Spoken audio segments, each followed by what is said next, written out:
see in competition what they could go down to the showrooms and purchase. The man who created all of this was Carl Fisher, the very same man who later developed Miami Beach and swamplands into an exotic resort area. He also developed Montauk Point on Long Island and spearheaded the first drivable highway across the United States. We entered the track between turns 1 and 2 of the South End Short Straightaway. Up ahead is turn 2. There are 4 turns, each measuring exactly 1/4 of a mile from entrance to exit, and they are banked at 9 degrees and 12 minutes. The main straightaway, which we will be seeing in about 5 minutes, and the backstretch, coming up in just a moment, each cover 5/8 of a mile, so that the entire track is 2.5 miles around. From time to time along the way, you will see some of the portions of the road course built between 1999 and 2000 and revised in 2008.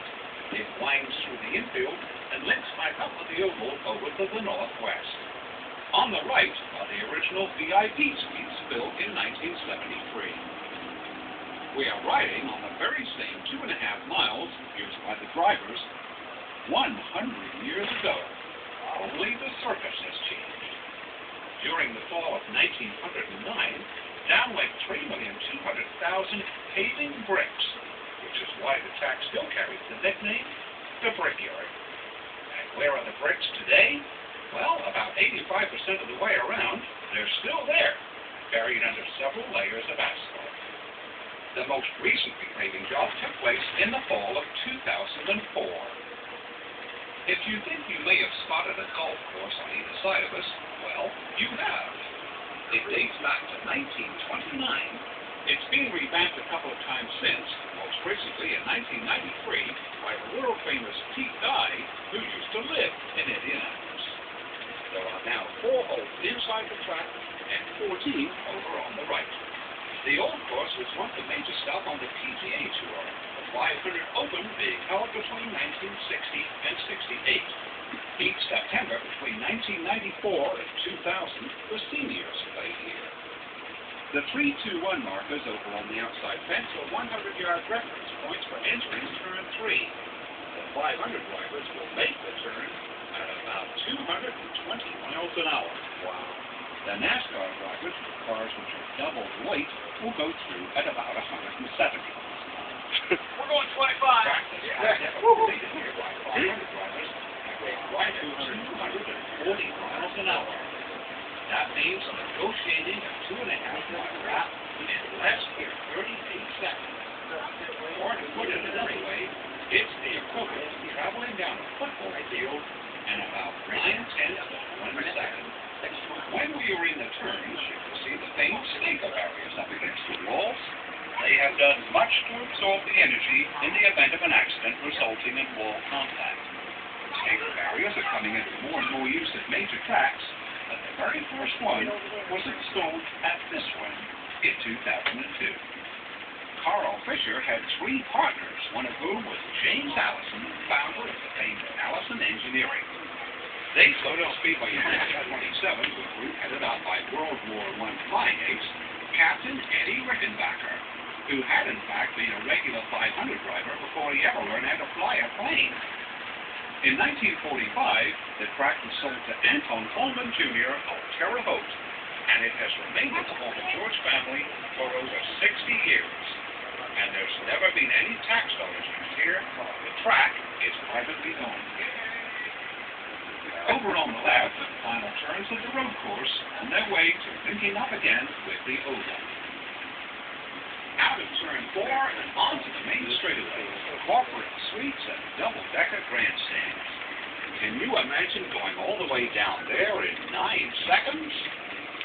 Drivers making pit stops used to drive all the way down the straight and pull over to their respective pit. In 1957, a separated pit lane was installed, and it may have been the first of its kind anywhere in the world. The current 500 cars have to stop several times during the race. They will take on up to 22 gallons of fuel and change 4 wheels in less than 10 seconds, and they don't use gasoline. From 1965 until 2006, everyone used methanol. Starting in 2007, the 500 cars have run on ethanol. NASCAR, however, does use gasoline. The tall building on the left is called the Pagoda. It was completed in 2000. This is where the Master Control Tower stood from 1957 until 1998. And prior to 57, a Japanese-style pagoda occupied this spot, and that's the reason for this current design. This one, however, has 10 floors and rises to the equivalent of a 13-story building. At ground level, and sliding over to the left, is the current winner's circle for the 500 and Brickyard 400, and just above it, the rostrum of the top three finishes in the MotoGP motorcycle race. The start-finish line isn't hard to locate. It's marked by a strip of bricks. As late as 1961, when A.J. Foyt crossed the 500, the greater part of the main straight was still of bricks and mortar. And imagine that prior to the late 1930s, the entire 2.5 miles looked like that, and it made for a pretty rough ride. Up ahead is the storage platform. It went up in 1994 to replace the one there since '59. It's anchored in 22 feet of concrete, and windsock is 97 feet off the ground. How many 30-watt bulbs are there in it? 6,496. On the left is the entrance to the Speedway's famed garage area and gasoline alley, which, while having changed in appearance over the years, has been back at that approximate location since 1914. We can't see it from here because of the trackside Formula One garages built in 2000. Further down here on the left, just before we enter the turn, is where Victory Lane used to be from 1919 until 1970. Between 1940